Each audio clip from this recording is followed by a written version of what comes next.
The last thing you want to hear when you need your auto insurance most is a robot with countless irrelevant menu options. Which is why with USAA Auto Insurance, you'll get great service that is easy and reliable, all at the touch of a button. Get a quote today. Restrictions apply.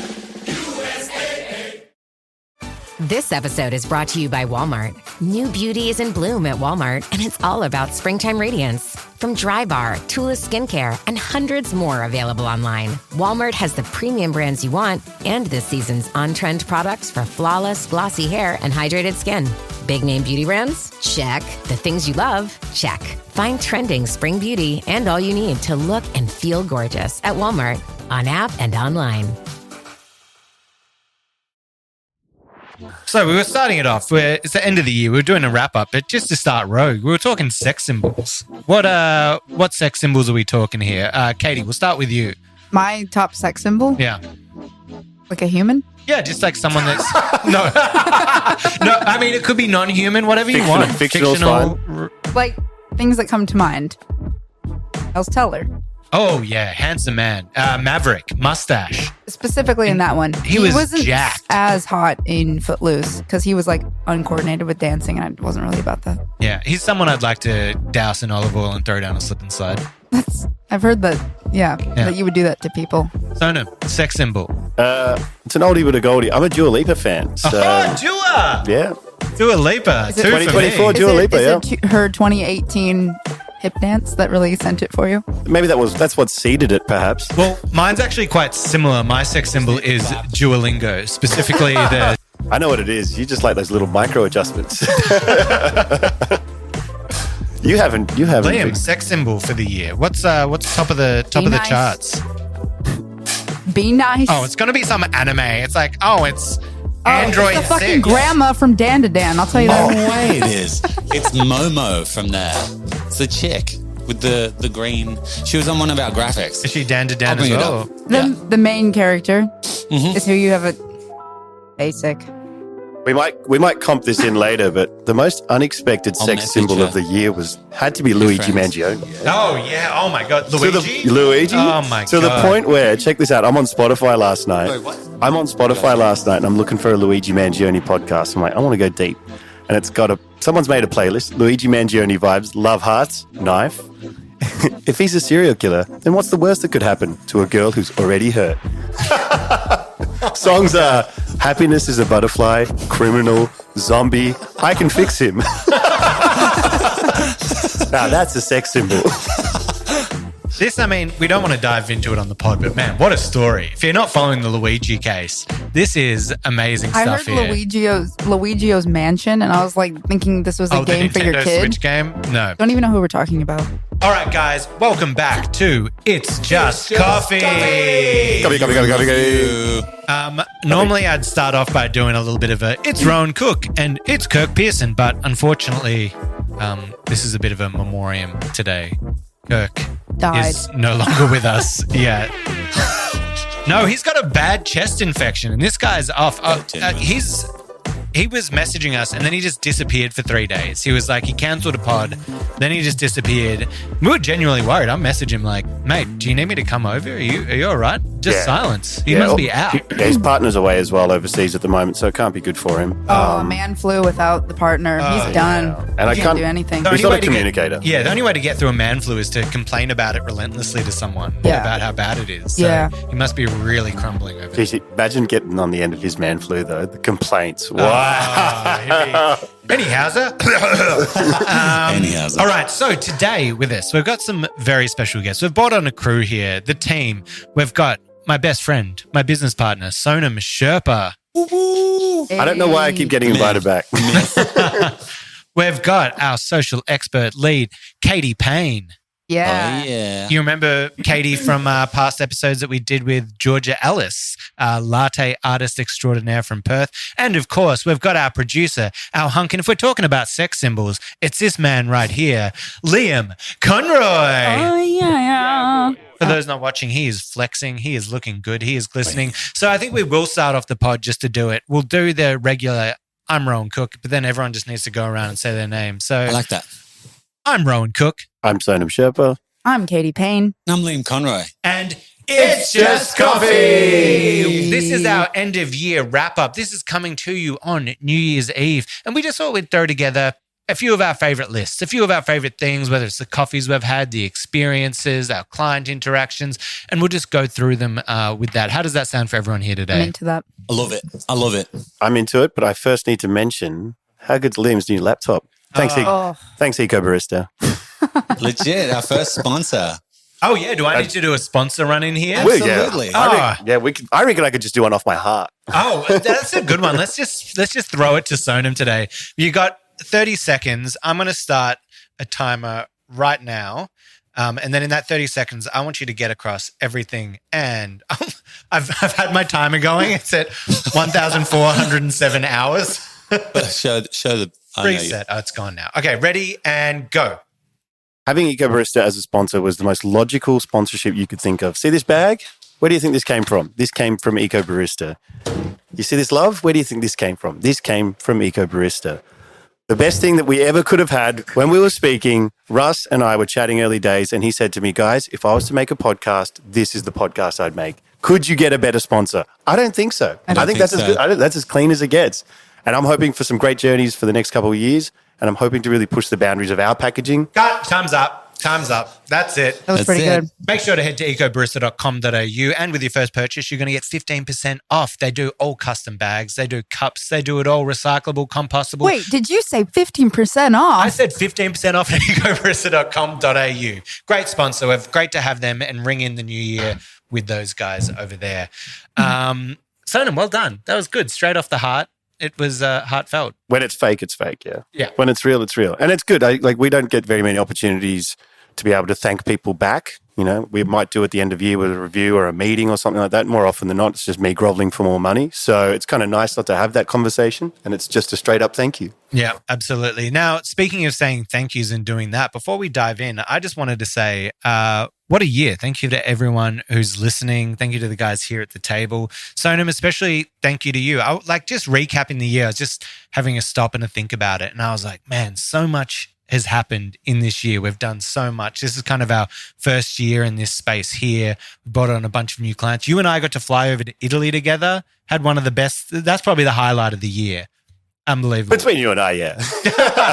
as a whole workplace, yeah. It's definitely up there. I think also for us to have that opportunity to see behind the curtain of La Marzocco, and then also for them to see what our capacity was as well and to increase that. Rohan and I got to finally do the one-on-one with the CEO or the future CEO, whatever his name's going to be or title going to be, Dave, who's the director of La Marzocco Home.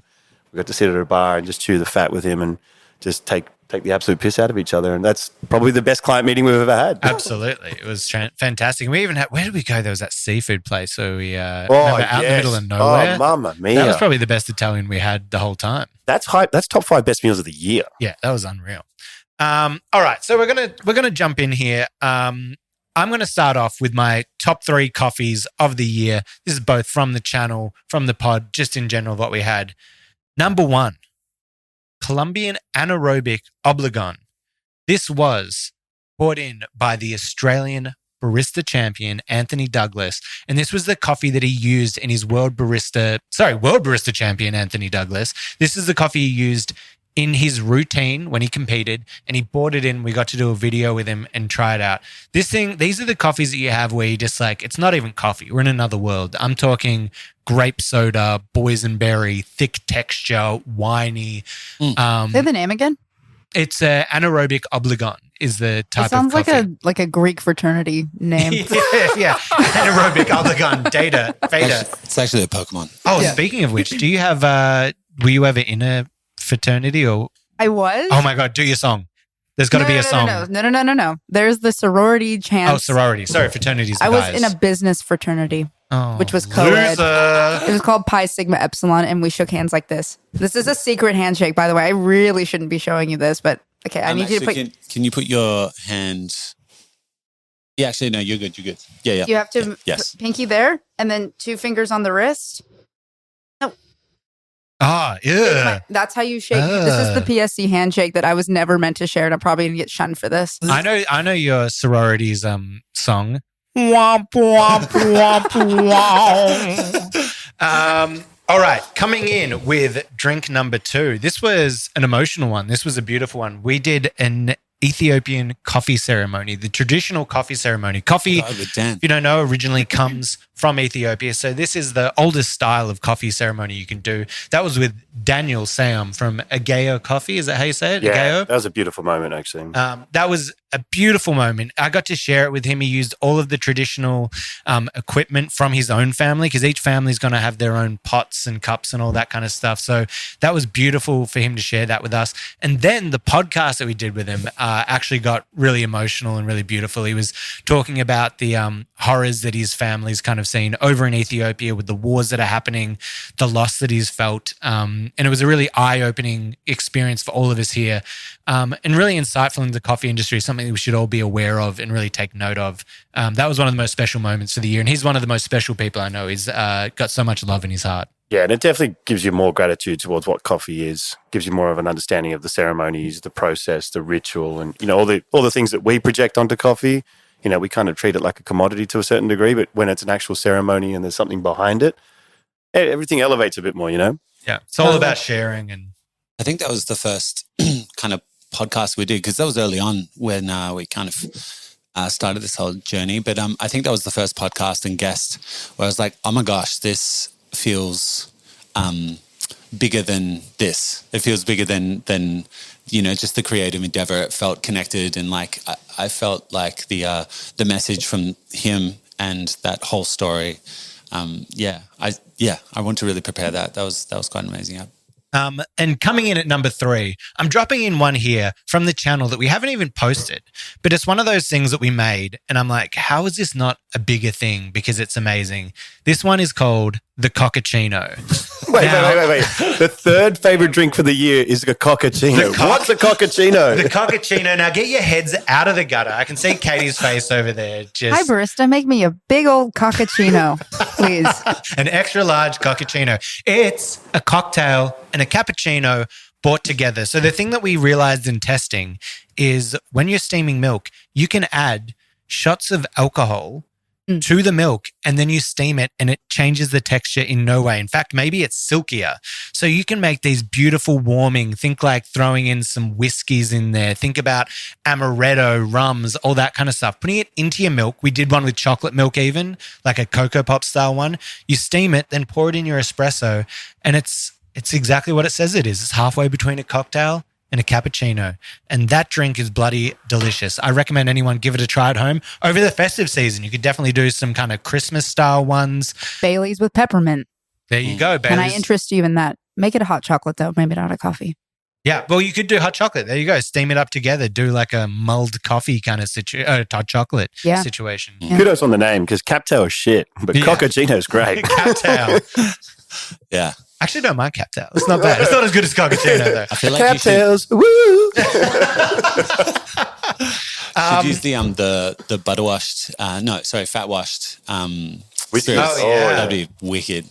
Now, I'm just going off you singing that song here. It's just, again, all Sonam deal with in our life is just feeling so old and so millennial that every time we make a reference, all the Gen Z kids around us, all the staff are just like, what are you talking about? And I need to start, I reckon they'd hate it, but I need to start like a list of like mandatory movies, shows, things to see, even more modern ones that I would expect. Like none of these kids have seen Step Brothers. That's not true. Well, but you're a millennial. To it. Yeah. Oh my God. To be fair, that's kind of the name of the game here. She will put something on, and then doesn't matter what it is, new, old. She's out in 15, I reckon. Yeah. Bedtime I don't know stories. how he knows that. Oh, also these two are dating, by the way. In case you're a certain, in case you're a certain CEO. All right, then. All right, then we're jumping into my honorable mentions. So the next one is passion fruit coffee cocktail at Rita's Tiki Room in Italy. So Sonam and I, we stay at a hotel. We just happen to have one of the best cocktail bars in Italy across the road. We pop on in there, instantly start talking. They talk about what we're doing. We show them the coffee videos. Next day, we're doing a full-blown shoot at Rita's cocktail room and Rita's Tiki Lounge. They have two. One's a tiki theme, one's regular. And then we were just mates with the guys making cocktails all day. That was so much fun and like friends for life. Those guys are still messaging us constantly. Yeah, Massimo, the Tiger Mask. There's so Imagine many our delight being back in the office while these two are in Italy and we're getting this footage that we need to edit for the Golden Brown Instagram and TikTok and stuff. And it's just, you can kind of tell Rowan's like, this is definitely the fourth take of the same cocktail. You know what I mean? Yeah. Well, we did 5 cocktails in like a 2-hour period. Where you in really secret room and they're really handsome and the Italians. Oh, with the bubba. And then the time difference is really coming into play, and it's like 1 a.m. and I'm posting stories still at the cocktail bar, and the staff are rolling into work. Yeah. Oh my God. I was doing that on purpose, by the way. Wait, is this where you should talk about the fingernail man? Wasn't that the same bar? Oh my God. So Sonam went trip. viral. Sonam, can you tell us the exact rundown of how you went viral over in Italy? Rowan and I are no strangers to filming drinks, cocktails, coffees, however you want to say it. We're on a tour of Florence. We're getting guided by the La Mazzocco crew. They're taking us to coffee bars, to wine bars. And then they go, hey, there's this guy over there that does shots. But he doesn't just do normal shots. He's like an alchemist. He's like a wizard. And we're like, all right, this has piqued our interest. It's about 11:30 in the morning, and Rowan and I look at each other. We're like, well, it's summer. We're on vacation. Let's go test this guy out. We get there. No one's there. They're like, there's usually a big line. There's like a massive line to get in. You won't, or he's not open. We're like, all right. So we get there. This guy's got like long grey hair. He's got fingernails that look like they're from Mordor. He's a little bit elfish. Maybe that's your type. And he makes this drink, multiple layers, starts twisting it, starts dropping things on top of it, and then presents it and puts it on top of a bottom-lit pedestal, and you can see a tornado. Wait, talk about his dropping the drops on, though. Yeah, okay. So I make this video, and I'm like, oh, yeah, this is all right. It'll go okay. And then Rowan's obviously he's akin to getting millions of views all the time. My personal TikTok, not so much. You, definitely. And like we're looking at it the next day, and we're like, oh, yeah, the nails are a bit gross. We'll pull up an image of the nails. They're filthy. They're like calcified. They look like they're about to fall off into the drink. They've got that like mold thing on it that you have to treat. Like that stuff where your like fingernails like rotting. Pirates. And he's got his finger. Waterlogged nails. Yeah, he's got his finger on top of the mouth of the dripper, and he's just dripping on drops on top of that drink. That's why it tasted so good. Yeah. There's like, you look at the video, there's like chunks of floating. That's not what you think it fingernail is. parts in there. Pirate ASM, like Top 5 ASMR. drinks of the year, though. Oh, absolutely. How many million did you get? It's not like I think- jiggly though. Yeah. 2.1 million, and I think I grew about 4,000 followers. Which is amazing because the rest of your content is like just like you and your kids and that. And I love that people are like seeing this video, clicking on your profile and being like, I got to follow what this guy's doing. I actually remember very vividly, like it was my first week working here and you followed me on TikTok and I looked at your TikTok and you had it's 1:15 and it's him being drunk on the couch. And I was like, Yeah, like but for those who are in the Melbourne area, it was the song is "And I Need You Now," and then when you swiped across, it was Smith Street Kebabs, which is the go-to 1 a.m. when you're on Smith Street. Just hook yourself up with a dirty My kebab. favorite part about that TikTok was that like I'm laying on the couch and in the background is like my daughter's bike. Look like absolute trash. Claire's like, you shouldn't post that. I'm like, nah, I'm putting it up. All right. The other honorable mentions that I was going through. So there was that passion fruit one.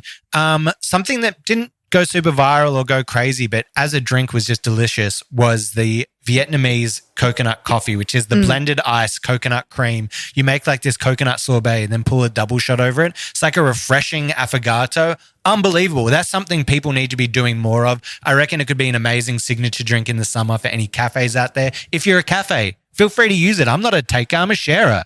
Get on the Vietnamese coconut. And I reckon you could batch that stuff, right? You could batch that coconut ice cream stuff and just that's throw it something in. with our content where it's like, there's so many coffee recipes and you just want to look, sometimes you're like, were they a flop? Was it just for the laugh? But this one was actually so delicious. I didn't think coconut would be that good. Yeah. And if you don't want it with the coffee, you could also do it if you did it with like a spritz of like lemon juice. It was incredible. It was like Lemon juice. Yeah. Anything. It's like a pina colada. It was Yeah. I unreal. can't believe I haven't had this yet. Yeah. So good. Make it a bit later. It's super easy. It tastes like a holiday. Yeah. Yeah. It's really And that's good. and I don't think there's many, like obviously there's a lot of drinks that taste like a holiday, like a pina colada, but this one without the booze, that's a pretty good effort. Yep. Then my final honorable mention for great coffees that we had. This one speaks to some guests that we had. We had the boys from Good Measure come in. And they were talking about their viral Mont Blanc. Now, these guys told us that they were selling 500 Mont Blancs a day during the week. A day. And then 800 a day on the weekend. Insane. Of this Mont Blanc. And I hadn't had one at the time. And I was like, I'm going in. I'm going to have this thing. I'm like, it's not going to be good. It can't live up to the hype and it can't do it. And obviously, not this mind-melting thing, but when I had it, I was just like, holy crap. That is delicious. So well balanced. The guys have a background in making cocktails and doing that. So nothing was over the top. You know how often these signature drinks are sickly and kind of maybe like after 2 sips you've had enough. This is like a well-made cocktail and it tastes delicious. It's never enough. We actually got one, waited for it, left, and within 5 minutes, Liam had finished it. And he's like, we have to go back and get another one.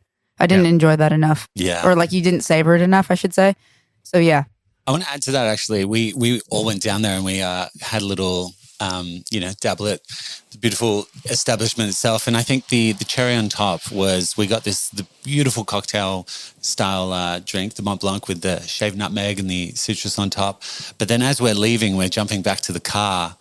We look to our right and there is a moped that is like ripping a wheelie. Food delivery moped. An Uber food delivery with the big square box thing on the back. The box is almost touching the ground. Sparks are flying. Honestly, in my heart they were. But anyway, it just casually, just ripping it in the middle of the day. It wasn't even like a, party time. Imagine the person getting their ramen delivery and they're just like, what the hell happened? It's just everywhere. Honestly, I think that made the Mont Blanc taste just that little bit better. There were sparks in my memory too, Liam. Honestly, 100%. ridiculous. I painted them in. Yeah. Now I'm going to jump to a little section. These are the biggest fails of the year for coffee for me. The first one is an external trend that happened. And I have to say I was part of it. I made it. But the cracking cup, what a load of dog shit. Sorry for the swearing. But like the dumbest, like gimmicky thing that you've ever seen. All it stands off is basically you take a plastic cup, also stop wasting plastic cups. You line it with melted chocolate, let it set and freeze. And then when you get your drink in it, you squeeze it and it makes a cracking sound. In no way does the chocolate mix in the drink. You just have chunks of chocolate floating in drink. Not to mention, you did this trial like 10 times before we got it right. We broke so many cups trying to get it right. When you'd squeeze and crack, that if your cup was full, it would just spill your drink everywhere.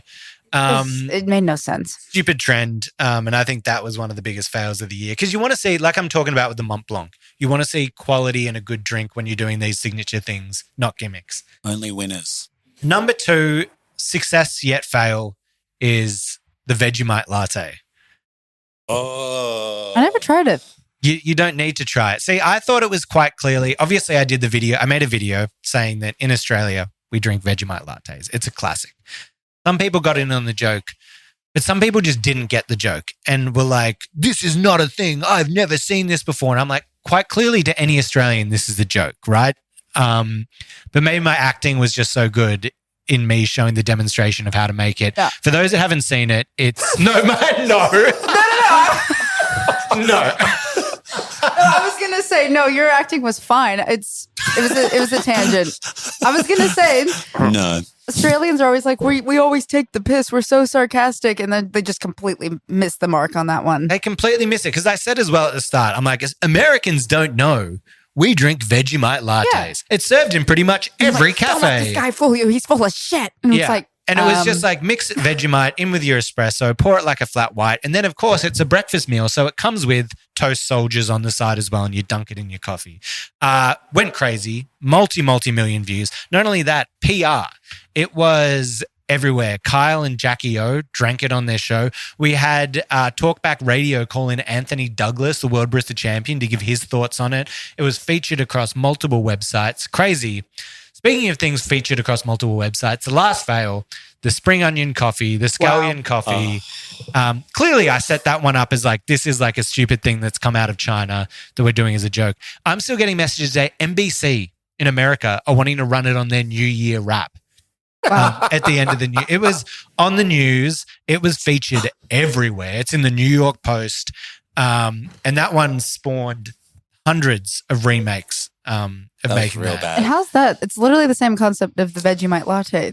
Yeah. Obviously, no one's drinking the spring onion coffee, but everyone's like, we got to try it. It's like, Yeah. couldn't you just like think about that for a second. It's going to taste horrible. Maybe I did Was this a switch up? Like, you know how we were like, we made obviously the gimmicky Vegemite thing. Was that like... China were like, I think it was an April Fool's joke from China. Yeah. Okay. But They do "No, heaps. looks real." Yeah. They do chicken feet. They do it all, yeah. And I Yeah, want right. people to know I'm not an idiot. It's making content. We know that these things, it's like something funny that happens online. So we're jumping on.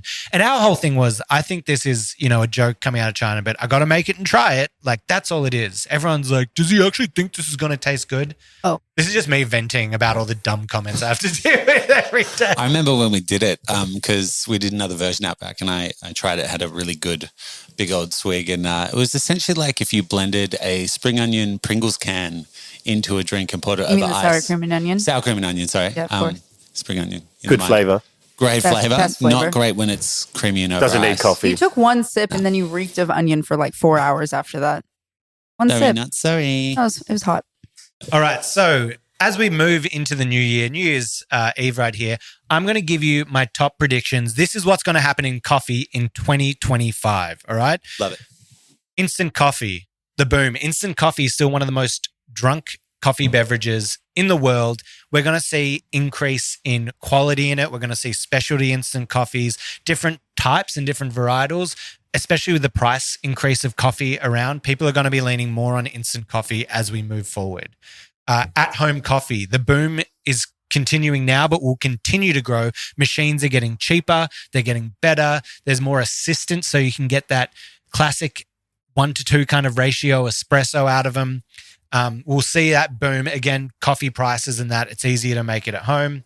Signature drinks. We will see that cafes are going to continue to make signature drinks. I'm going to say that's going to be mainly in an iced type of coffee. It's not enough anymore just to have like good quality coffee. You need to be doing something more to draw in crowds. And we're going to see that there's too many cafes now to just have good coffee. Co-fermented coffee.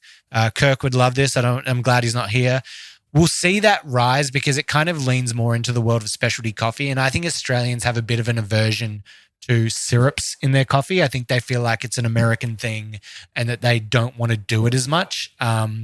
Katie, you would say, but I would say Americans, like having some pump of syrup in your coffee is like not even a question. It's just what you do. Pumps, yeah. Yeah. So I think co-ferments are going to bring that flavor experience into coffee, and we'll see the growth of that going. Concentrate espresso. I think we're going to see pre-batched espresso. I think we're going to see it sold in supermarkets, and I think we're going to start seeing cafes integrate it. I wouldn't be surprised if in 2025 you start seeing some espresso bars that don't even have an espresso machine. Oh. Finally, AI in coffee. This one is 100%. We will see the growth of it used in shipping coffee, in green beans. We're going to see it in everything from the machines that you're using, monitoring your extractions and your flow rates. I've spoken to some people that are integrating AI into cafes, and they're saying even the best cafes that you're going to, I'm talking the ones with the World Barista Champions and all this, are only extracting their coffee at like a 60 to 70% efficiency and quality level. So regardless of how good you are as that singular one barista as a human, there is always human fault. And across a day, there's going to be like only 70% extraction. And when I say that, I mean 100% would be it's perfect dose yield every single time. They're only hitting about 60 to 70% of that. So their coffees are out 30% of the time. What does that mean for baristas? I think that it means for baristas, I think people still want to see baristas behind the bar, but I think it allows smaller places that it's harder to get baristas to run efficiently. Think about hotels. Think about places where you're not getting world-class baristas. You're going to be making really high-level quality, especially with the automatic milk frothers and foamers and that kind of stuff coming in. You got the Uber milks. I think we can see baristas maybe get pulled back on a bit, but I think it gives baristas more of a chance to speak, stand up for the coffee, know the coffee, talk to the customers. I know when I worked as a barista in busy cafes, the last thing I wanted to do was talk to a customer because I had a docket line of 30 things lined up. So I think it gives you that freedom to be able to go there and talk. But with the amount of coffee shops we're seeing pop up today, there just isn't enough baristas to go around anyway. So I don't think it's something where you're losing your job. There's not enough people out there to be able to make high quality coffee everywhere. Sonam, you do a lot of deep dives into AI and that. What do you think? What are some of your predictions with AI and coffee moving forward? And what do you think the effect it'll have? My my reading is more so it's the analytical part. So my understanding of AI at the moment is that it's all based on the data you feed it. So I'd like to see it being adopted by cafe owners where they could try and feed as much of their own data into it, where it helps them with staffing, rostering. It also helps them with their ordering. All those things that you can shave off a couple of cents, a couple of dollars here and there, help increase profitability across the board. We've spoken about with Jamie about profitability and automation and a few other things. A lot of people are putting automation down to the machine itself, but the software in those AI formats, that's where all the money is to be made or saved, I think. Think about it. If you have data from multiple years, and people already do with Square, with their sales, right? Yep. This isn't like, oh, AI is new. They've got the data from years in the past. You can have ordering systems that are going to predict what you need to have in your shop. They can even warn you, being like, hey, remember, it's blah, blah, blah weekend coming up. The last 3 years, you saw a 70% increase in sales of this. You need to order more milk. You need to order more bread. Whatever it is, they can predict what's going to happen and see those cycles that play out to shave off that efficiency from the cafe. He's lame. Just having a choke attack over there. Yeah, it's not all robots like everyone's thinking. That's not the way it's going to work. It's going to be in those things that can streamline and speed up a lot of that. No, I reckon it's going to be the robots because you showed me that video of the robot arm doing their latte art. If a cafe had that, I'm in. You want crowds? Get a robot arm. So I would say that throwing to you two, I would say you're more, no offense, layman in the coffee world of like doing things. Yeah. How do you feel about that? Like that experience of like, do you just care about the quality of the coffee? Do you care about the experience? Like, let's say you're going in and it's an Eversys machine, right? That pretty much makes the coffee for you and the barista just goes, there it is. If that coffee, let's say it's better than a barista making it by hand, would you prefer that by hand experience or? No. No, because there's novelty in it. Like it wouldn't just be like, wait, you're talking about the robot arm still? Or just any form of like a machine making your coffee. Let's not say novelty. Let's just say if an automated machine can make a better coffee for you on average than a barista, and there'll still be a barista there. It's not like you're not going to talk to someone. But do you need to see the barista putting the basket in the grinder, putting it in the machine? It would come down to the cost. If it's the same cost, I'd be like, no. But if it was way cheaper and as good, then I'd probably be down. I'm from America though, so coffee's pretty good. What about same price but better? Because from a machine? From most cafes, I would say that some of the high-end automated machines are on consistency level going to make better coffee than baristas in a cafe. I think I would come down to, I guess, the story and the ingredients used. So like, you know, that whole thing of like you're using automation and machines to get the best yield out of something. And they're like, oh, well, we can now cut costs by using a lower quality thing, but we're getting the most out of it. I would want the opposite. I'd still want that specialty blend. I'd still want that like range of options. Yeah, with you can still get it. There's still a barista there that can tell you what the coffee is. It's just that they're not jamming a portafilter in a machine. I think that's the biggest thing, right? Is like the education and skill set of the barista. It's like you want to go somewhere that you know that they're going to deliver the most beautiful thing. And if we can trust kind of AI to kind of deliver the best quality, that's the best. I was about to ask you as well on like the pre-batching espresso and like that becoming more available, similar to how, you know, you go to a hairdresser, you go to like these places that didn't normally have access to coffee. Now they've got coffee machines and they assume that someone can make you a coffee. Will this also dilute this whole like lack of education because there's more access to this thing? You know what I mean? Like there's, you know how he's saying we need more baristas, that we'll always need more baristas. Having these like pre-batched beautiful espressos, we still need to know how to texture milk, or is that the next thing with machinery? It's like we get automated milk texturing things. Look at it, everything from at home with the NanoFoamer Pro all the way to Uber Milks in cafes. Like their consistency be better. I mean, I've been too close to it. I've worked in the best cafes in Melbourne and still 60% of our baristas were not great. And if I was like, I'd be furious if I'm standing doing pouring and I've got the guy next to me that can't texture milk and it's always that little bit extra foamy and that little bit extra what. We obviously had dream teams, like when me, Sonam, our friend Alika, and that would be behind the machine. It was like a dream, but it's impossible to have a cafe with 2 machines is serving 1,000 people running 7 days a week and have every single barista be at that elite high level. I think, okay, this is my final thought on that. If it's a machine in like an office setting, any gas station, the hairdresser, I'm down for that. I don't think you need a barista, but if I'm going out, you can actually charge me a lot more. It's like the difference of getting pre-made takeaway sushi versus going to a sushi restaurant and watching someone make it for you. Yeah. I think it's kind of like, I always think Apple was amazing at this with their technology that they brought out. There can be innovation, but people want to see it in a familiar context, right? So you bring out a place where Apple has failed in that is like their VR goggle things. What's it called? The Vision or whatever it is. Apple Vision. No one wears those on their head. It's uncomfortable. It's weird. You look weird. It doesn't look normal. But where Apple did win is the iPhone. The iPhone is a computer, but people had phones in their pocket before. So all of a sudden you transform that phone into something familiar. If you go back to the original iPhone, YouTube, the icon for it was an old TV. The keyboard used to be a typewriter and make the sound of a typewriter. The voice demo thing used to be a cassette tape thing because it was bringing people into understanding what these things did. The same with the Apple Watch and how you wear it. It's a watch. You wear a watch on your wrist.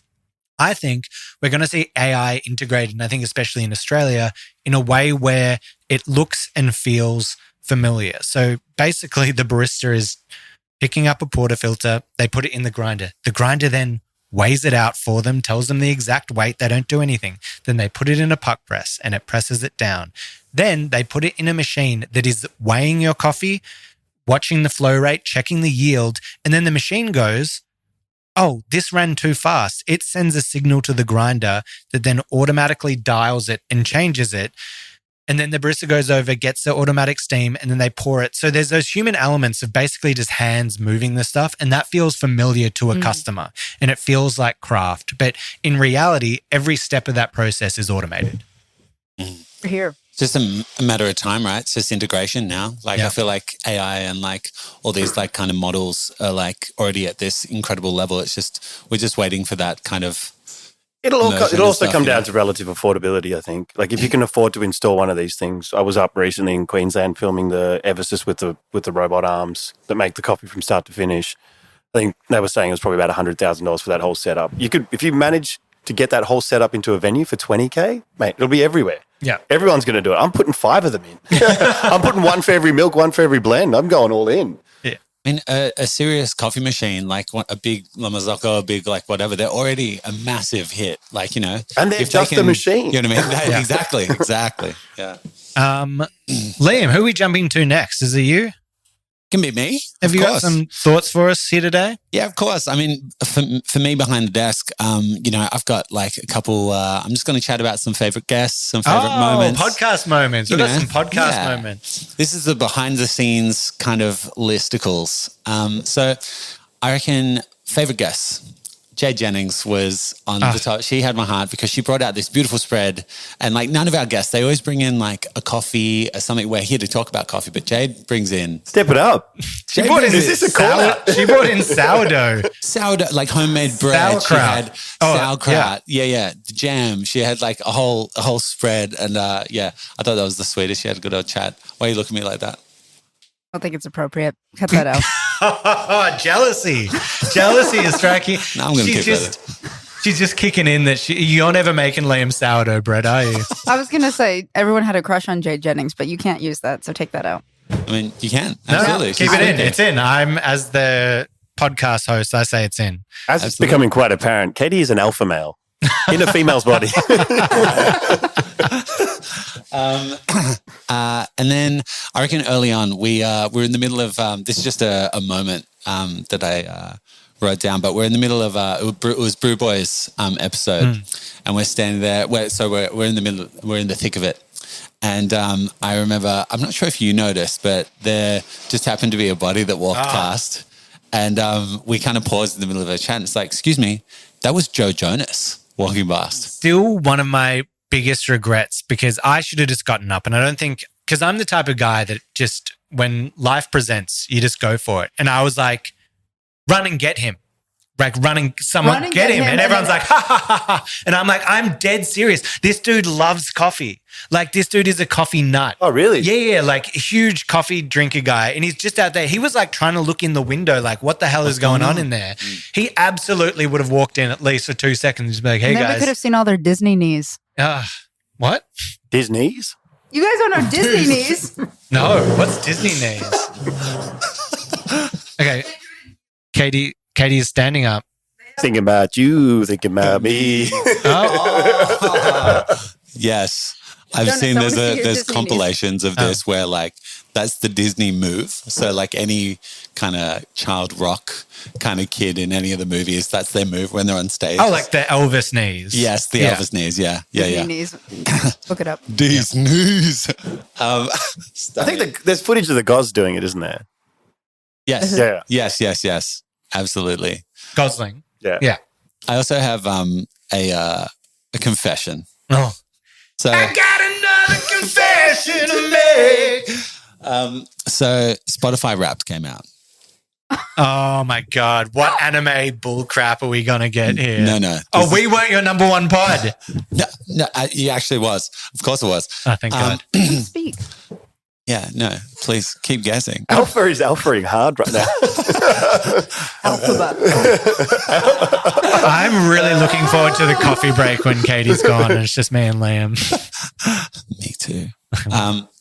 So Spotify Wrapped came out and I kind of, whenever I'm editing, I'll be sitting at the desk and I might have like another song going. Like, so when we're not here, filming, I'll be kind of in the back behind the desk.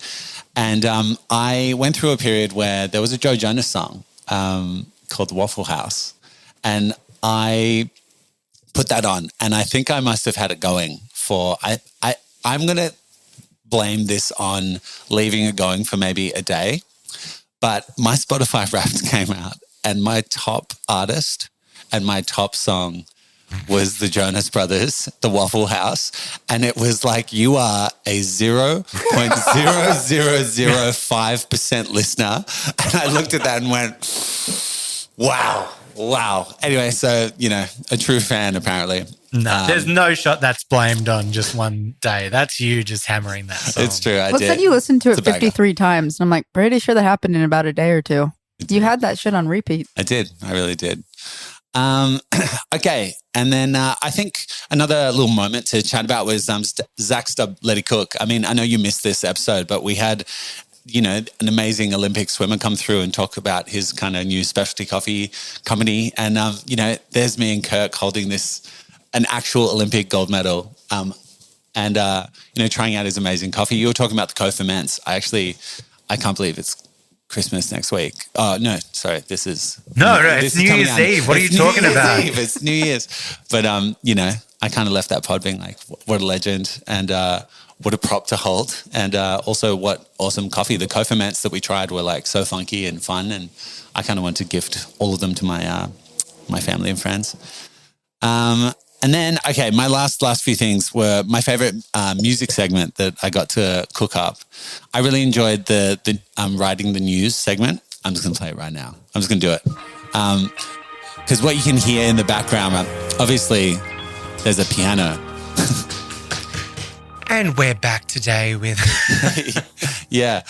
In all of the music segments, there's little sound bites from sampling the coffee machines I love that. Obviously get reviewed on Golden Brown and everything like that. Isn't there Morse code in one of them too? Yeah, that one. That one's, it's just coffee. Yeah, that one. That's Morse code. Yeah. What's the Morse code? Is it? Do you know what it is? Yeah, it's news. Yeah, I wrote it out. It's just coffee. This is the news. Oh, there you go. Yeah. So if anyone's time traveling and from the 1940s, Yeah. listen in. Yeah, exactly. Someone's there. I knew it. I figured that out. I don't want to jump on your toes there, but did you have any other top pods or that kind of moment? Because I thought I'd just jump in. If if you've only been listening recently and thinking about maybe going back, some of the top ones that are really good. If you want like fun, good chats kind of comedy going in that side. I think Bangin' Sangers was good. I think Breakfast Shirts was really good. Mark. Jen Fricker, Australian icon comedian. I want to get more comedians and, people coming on next year. We had Eliza reach out, who's a really well-known comedian in the States. Is like, I want to come do some videos when I'm in, but I think I'm not sure if the timing. If you're watching this by chance, if you're just watching this coffee podcast, if you want to dive into like coffee kind of stuff, I think Ross Quayle was really good. I think Dan Dick does a lot of great stuff talking about running a cafe and what it's actually like getting into that kind of thing. Who else? Jack Simpson was quite a good conversation. Jack Simpson was really good. Yes. Yep. Really enjoyed his conversation. So there's a few highlights if you just want to go back into the archives and dig deep. They're really great episodes. And then I guess my other things were just like the creating the graphics, I do like kind of the hands-on there. And I dropped the ball on this for a couple of weeks. I was in a motel at like 11 p.m. on a Tuesday night trying to punch one out. Yeah. No assets. I couldn't find them online. And I'm like, in a motel on a Tuesday night. Holiday Inn. Where else would I be? Yeah. For context, everyone, me and KP, we were away, and so I delegated. I wasn't able to get all the graphics done before we went away. So Sonam stepped up to help me out, and he didn't know that he couldn't find the project, so he had to make all the graphics from scratch. And I think you can tell, I will say, not to get into the business side of things, but part of our interview reviews will be about us working better on handoffs as people leave the office. I was showing Claire the graphics last night because I was just talking about it. She goes, "No, look, you get a good sense of what's happening in the pod." Supportive partner. Yeah. I really like the Banging Sangers one. Oh, my God. The love hearts, they're great. Yeah. But I think my favorite graphic just has to be my integration of Dan to Dan for the coffee break. Actually, to say this as well, going through the editing process and getting me cutting you guys out as assets is one of the funniest things to ever go through. We should stream it because it's, there's just moments. Having to clear cut Rowan off a white background with grey hair is an absolute fucking nightmare. Tell me about it. We need to shoot it on a different colour. It just doesn't work. Yeah. You'd be so good to cut out. You wouldn't have to cut me out. I know. Just automated. Automated. Look at that. Yeah. It's clean. Yeah. And then I reckon, For people who aren't watching, Sonam is bald. Is if you're not watching, that's what we're talking about here. You could cut that out. Yeah, that's the sound of his head now you can hear being slapped on the microphone. That's exactly what that was. For comparison, Liam, could you slap your head with hair next to the mic? Second. So that's that. Could we get the... So, you can hear the difference there. Just the soundbite to our episode, the intro section. You guys ever play a slow motion? Do you guys ever play the game Crispies growing up? no. So you'd come up to someone and you just look at them and you'd be like, "Oh wow, Katie," and you just slap them on the forehead and try and get the cleanest sound possible. Unbelievable The game. original dap, but it was over the forehead. Is it Crispies? Crispy, and it has to say the crispiest. What did you say? Quispies? Oh, that's Katie's knee clicking. Yeah. Hang on, Katie's everyone knee quiet. is Hang on, broken. let's get it again. Oh. This would be the perfect time to crispy her. I need consent in this day and age. Go on. Go on. Oh, crispy. We're crispying consent. live on the pod. Is this consent? No, we've got a meeting with Kitchener. No, we can't do it. We can't do it. Perfect. Okay. Mark, over there, I think. Liam, is that your wrap? Is that you wrapped? I will wrap my wrapped up by saying a thank you to you guys. Thanks for putting me in this role, in this place to, I guess it's been really fun to kind of begin this, creating all this content and to fill this role. I think at the beginning of this, it was like, hey, you sing into microphones professionally. So you'll be fine with this. But it's been an insane kind of learning curve. That's exactly how the conversation went down. Yeah, it's been crazy. From Excel spreadsheets to, the XLR cables. Exactly. It's been a beautiful thing. And I'm excited for the new year. I think we're just, honestly, I know this is our first season and we're literally I think we're coming up to our 70th. Yeah. When this come out, this will be our 70th episode. And that's insane. That's crazy. Gotcha. That's kind of just run by this It's year. beautiful. But I think this season and the new year coming through, it's going to be crazy. Going to be crazy. Just before we segue to the next next clip or the next segment, sorry. It is New Year's Eve. Favorite New Year's Eve songs? Oh. New Year's songs. There's none. Waiting what for do you mean? Tonight? Waiting for tonight. Millennium? Sandstorm. Sandstorm. That's a New Year's song if you ever heard one. People, do you not know this? People go, if you start the song Sandstorm X minutes and seconds before New Year, when New Year's hit, the drop hits. And goes, There's a heap of movies with- like that too. Every song, if you think about it. Well, of course you can. Oh my God, this is so dumb. Of course you can. I'm just saying that's what people, what I'm saying is that's what people do. Yeah. There's And I also, just said do. there's also 1999. So a lot of the greatest New Year's Eve songs center around the millennium, which is fair enough. It's a great year. You weren't alive. But there's Waiting for Yeah. Tonight, You weren't J-Lo, alive. Yeah. Millennium, Yeah. and then Prince's 1999. Yeah. What do you got for me, Liam? You got a New Year's song? Well, no, I was going to say that like Jonas Brothers. Waffle House? Waffle House. Fucking banger. Absolute banger. I stand by it. It is good. I was actually going to say that you can do that with movies. Some people have like all the climactic scenes in every movie ever, like even like the Titanic. Or Yeah, like if you anything time it up here, Leo will die. Yeah, exactly. You just see them like falling or like, yeah. Anyway, but no, songs. I don't know. Crazy Frog on repeat.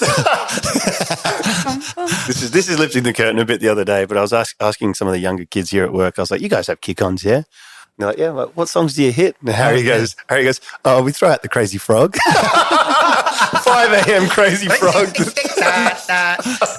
Go-to. All right. Well, Liam, thank you for that rap. And hey, we love you having you on board as well. It's been great. Now Could not do it without you. Yeah, literally couldn't. Wouldn't know what I'm doing. KP, we've got K Payne in the house. TikTok superstar. Go follow her at K Payne on TikToker. No, It's It's K-Pain. K-Pain.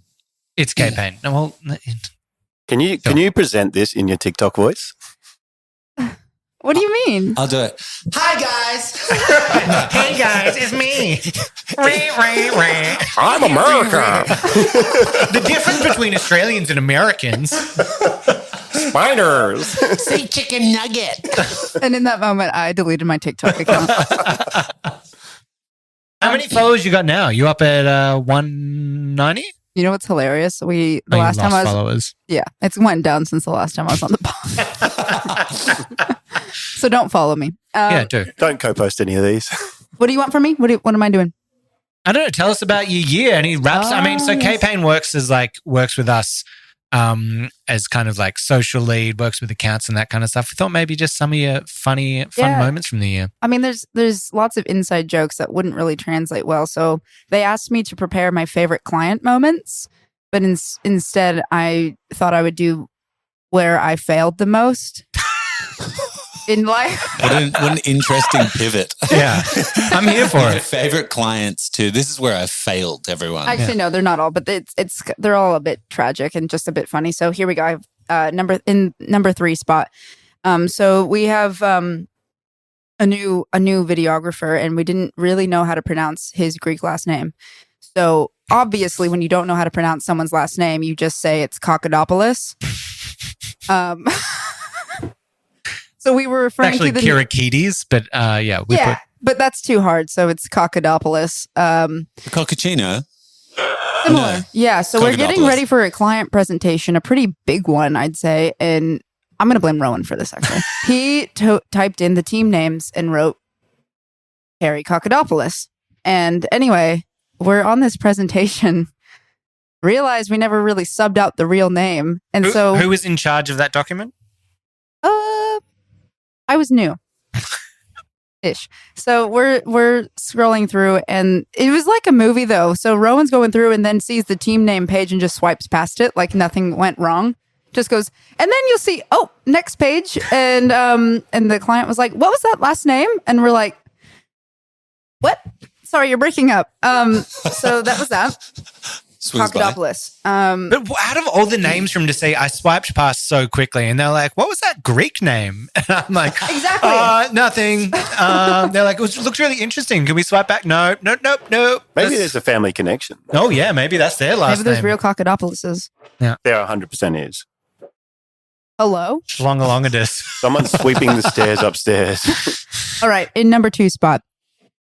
This is annoying. I used to work for a different social agency, and Dun, dun, dun. my first meeting was with a client who, I'm not going to lie, was kind of going off about how things weren't going to plan, and he fired the agency. Can I say that? Yeah, was that on your first call? My first call was like, I'm not loving what's going on. And me as like a new hire, I'm like, this is my fault, obviously. Fast forward, I get a job here, and one of my first client calls.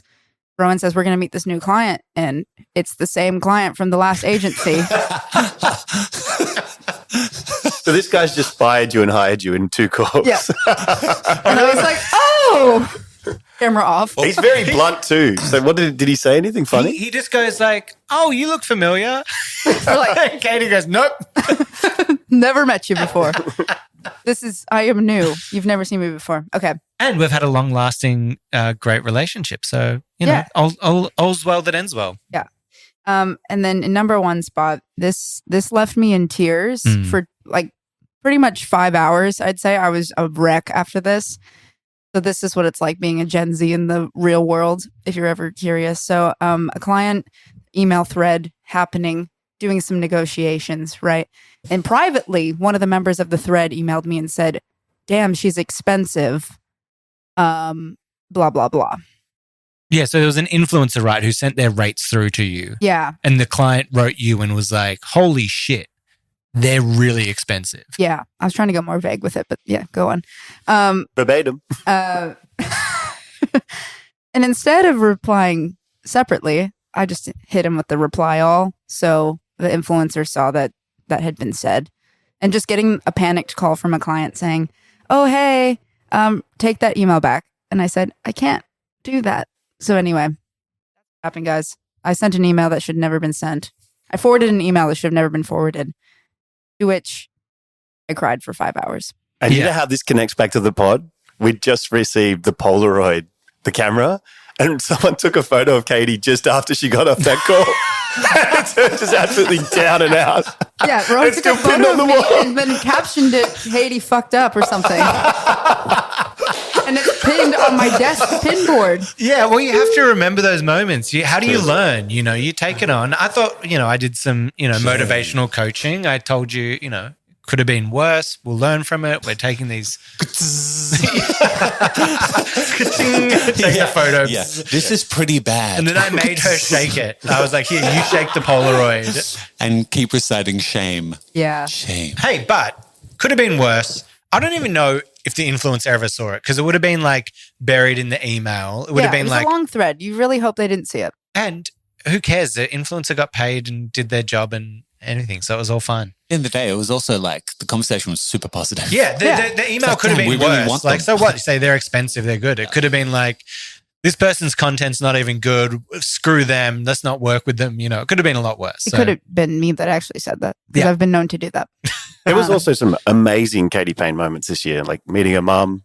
Oh, You know? yeah, Mama Pain. Yeah. Hubba. Look, Pretty much- my amazing moment is meeting my mother. Well, you brought her to Australia and flushed her through the healthcare system. It was quite interesting. It was an amazing episode in life. Yeah. Whilst parallel running through your Fred Again episode. Yeah, It was such a duality of times. The highs, the lows, and I the think emotional most people exhaustion. don't know that story. Oh, tell the Fred Again saga. Most This is people, wild. no, the real, Oh. real Fred Again story. So you've seen the when you TikToks. hooked up with him. Well, no. Oh, sorry, Lim. You've seen I the did. TikToks. You know what happened. They took a video of us. They put us on the screen. We went to 3 Fred Again shows. That's the gist. Except what you don't know is that behind the scenes is my mom comes to Australia with a fucked up leg infection. So laughing off mic. Yeah, come on. Oh, yeah, we're good. And decides like, oh, it should be fine. Has an allergic reaction to her antibiotics. We take her to the urgent care, and the urgent care doctor says, if this infection starts going up, you need to go to emergency immediately or you could die. Meanwhile, Or leg removed. or leg removed. So we're like, all right. I'm going to Fred again. Literally. This is the first time This is first night. This is first night. My mom's first time in Australia, first time leaving America. Yeah, international travel. Night one, I'm like, shit, that looks bad. You rest. We're going to go to Fred again. Next day, I come back from Fred again at 2 a.m. I'm like, that's looking pretty bad. We got to get you to the emergency. Next morning, take her to her emergency. Leave her there overnight. Got to go to Fred again. Day 2. You didn't need to leave her there. You just thought it was convenient. No, she stayed overnight in the emergency. So guys, Mom, the doctor your legs said you look have real to. Bad. Anyway. Katie in the middle of the night kicks her in the shin. Oh, she should probably stay here a little longer. She stayed for 2 nights, conveniently, that all the Fred was happening. What a trip. And then I was like, yeah, and I was working so hard here. There's a picture of me like laying on the couch being like, Jesus, take the wheel. Her soul had left her body. Was It was just left there, just completely spent. And then Rowan's like, we're going to take headshots today. In my headshot, it's the worst photo of me, I think. To be fair, I mean, the day wouldn't have changed anything. Do you guys have anything like outside of, the pod and work you want to any major wins of the year? Nope. The sound of silence. Too many. I'd have to think about it. But seeing it's New Year's. What are your favorite New Year's moments? What are your favorite New Year's? You got to have one. Everyone's got to have one New Year's moment. He's like, that was the best New Year's of my life. Oh. No, New Year's sucks. Really? Doesn't have a good one. New Year's is no good. And the nights that are always good are the nights leading up to New Year's. Everyone's getting pumped. Everyone's around. Everyone goes out. You have the wildest nights. Then New Year's come and it's just like such a vibe kill. Yeah. I met one of my best friends of all time on a New Year's bender. I think it When went did for we like 3 meet? days. No, it went for like 3 days. Oh It was God. unreal. The house next door was under construction, so they were away. The party then crawled into next door. People were standing on top of the construction site, still going. And it's one of those ones where I think it was like day 3 of it. Obviously, there was other things in between, but day 3 of it, like we all just looked at the kitchen and went, this has to stop. I reckon my everywhere. best New Year's was when I was 16 and I had it at my, my house with my friends over. And that was the first time I got drunk off of half of a cruiser. Oh, half a cruiser. And I was like, what's a Mike's Hard Lemonade in Mike's. the They're good. US? And I was 16 and I got drunk for the first time off half of a fucking Mike's Hard Lemonade. All right, let's. Do you have a New Year's story or are you good? No, I'm with you. I think New Year's is overrated. I'm always working them. Yeah. So my favorite New Year's is when I get paid a lot. Yeah. They're my biggest, best paid gigs. Sonam, have you put together a little recap for us? What have you got for us? What I mean, I get shafted with the 5 predictions for 2025. So I get to put my head on the chopping block. I get to put my head on the chopping block. Are you going to slap your head again? And watch this come back and slap me in the face. So here are my 5 predictions for 2025. I'm going to go more general because Rowan's already covered coffee. So number 1 is more colorful drinks and long mocktails. Mm-hmm. So people want sophistication. People want to pretend like they're drinking like a large, long, sparkling margarita without the booze, but they want that out. They don't want it, and they also want it made to a level of sophistication they cannot obtain at home. You're already starting to see it spread all over America with like brands like Cool Sips, Erewhon's doing the smoothies and a few other things. These are things you will never make. You're not going to chuck these things in your NutriBullet and smash it out. It's not going to work. Number 2, pastries are going to go even fresher. How do you go fresher? The pastry market is completely saturated, yeah? The only pastry shops that I now go to are the ones that I'm guaranteed a fresh croissant at. Yeah. Yeah, I'm not going in for a 6-hour old croissant. I'm going in for I want it fresh out the oven. Fresh out. And that is the X in the defining brand positioning in my opinion. So we're going to adopt more of a Parisian model. So you're going to see a lot of bakeries baking smaller batches over the course of the day. And I think they'll take it even further. I think it's going to be so fresh. It's just like raw dough. I think you're not even cooking it. You're just eating it. That wouldn't surprise me. Cold, cold dough. Just flour. You've heard of cookie dough, but have you ever had croissant dough? Done. Number 3, and this one probably speaks to you guys properly, is the fitness ain't going to stop. You're going to see protein mass highly articulated on menus across the board. People Protein are going to coffees. Yeah, but people are going to be like, what's the protein value of this meal? Yeah. People are going to be asking for it explicitly.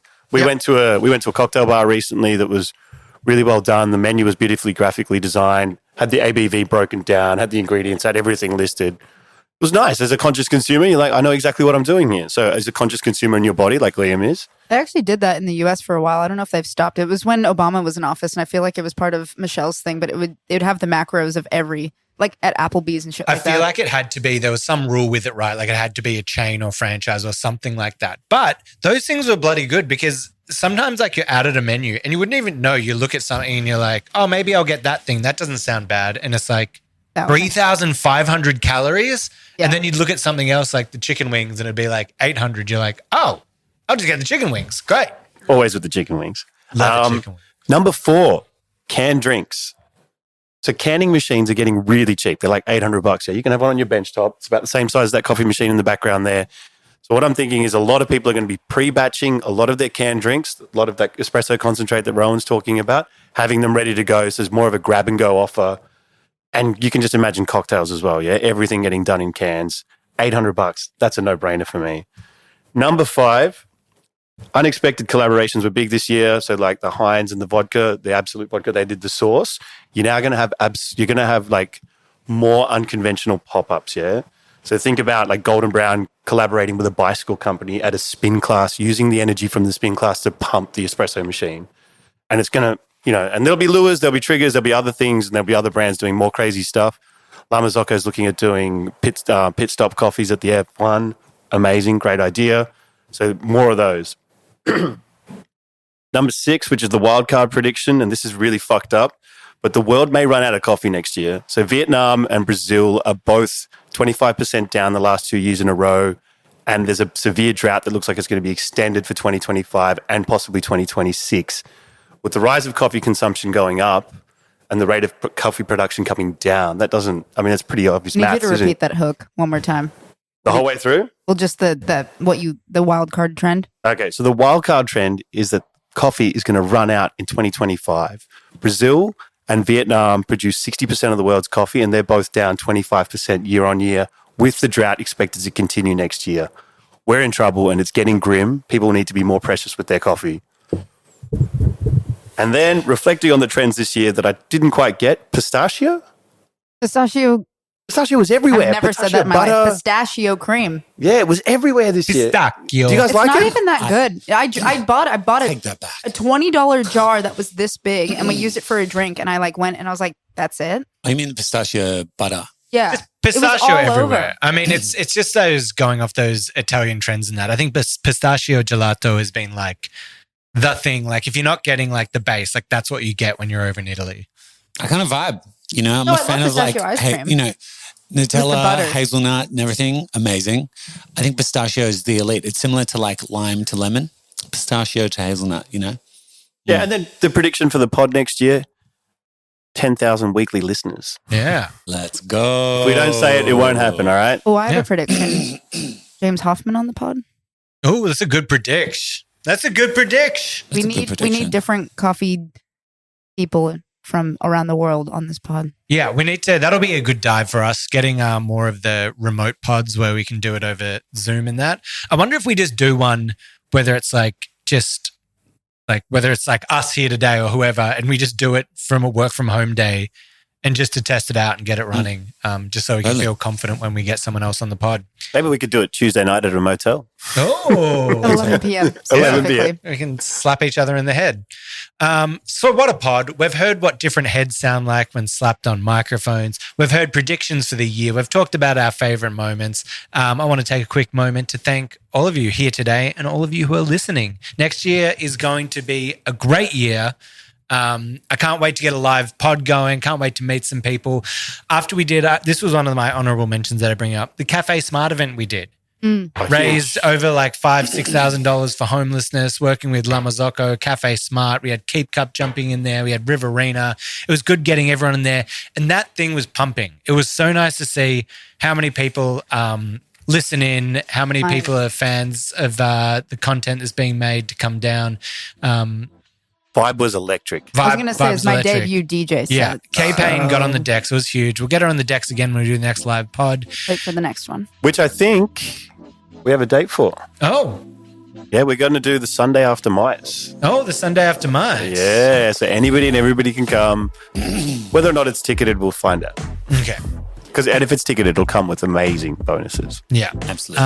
Liam, thank you. K Payne, thank you. Sonam, thank you. And Kirk the barista, who isn't here, coughing up a lung, thank you. It's been a fantastic year. I mean, we've got to throw to the sponsor, but I think Sonam did such a good... Or maybe we'll have K Payne because she knows nothing really about it. Let's see how her ad read goes. Do you want me to do 30 seconds as well? Yeah, Eco Barista. Oh, do you want me to pull it up? Are we going official here? Hang on, and go. If you don't know where you're going in life, you should probably look up Eco Barista. Eco Barista will be there every step of the way. Even if you don't know that you love coffee, they're going to be there for you, reminding you that you love coffee and that it's eco-friendly to be a barista. So that being said, ecobarista.com.au, shop now. That was 21 seconds. All right. Sustainable products, coffee bags. You can get custom prints, cups, everything that you need for making coffee. Get 15% off your first purchase when you sign up to their mailing list at ecobarista.com.au. If you want to get in contact with us, if you have any guests that you want to see on the pod, if you got any hot takes that you want to do, shoot us an email at hello@itsjustcoffeepod.com. And you can also find us on all of the socials. Thank you for an amazing year. And as we say at the end of every episode, it's just coffee. Hey, we've got one more minute. You reckon we could get a bit of cappuccino on the way out, Rohan? What? Kappa. Oh, Celebrate. Cappuccino. Cappuccino. Cappuccino, cappuccino, cappuccino, cappuccino, cappuccino. Cappuccino, cappuccino, cappuccino, cappuccino. Cappuccino. If you play this pod at 10:58 on New Year's Eve, you'll finish at cappuccino. Cappuccino. Happy New Year. Happy New Year. Happy New Year. For those that don't know, we did a song called Cappuccino that was based on the Capybara song. Anyway, peace out. Bye. Thank you, guys.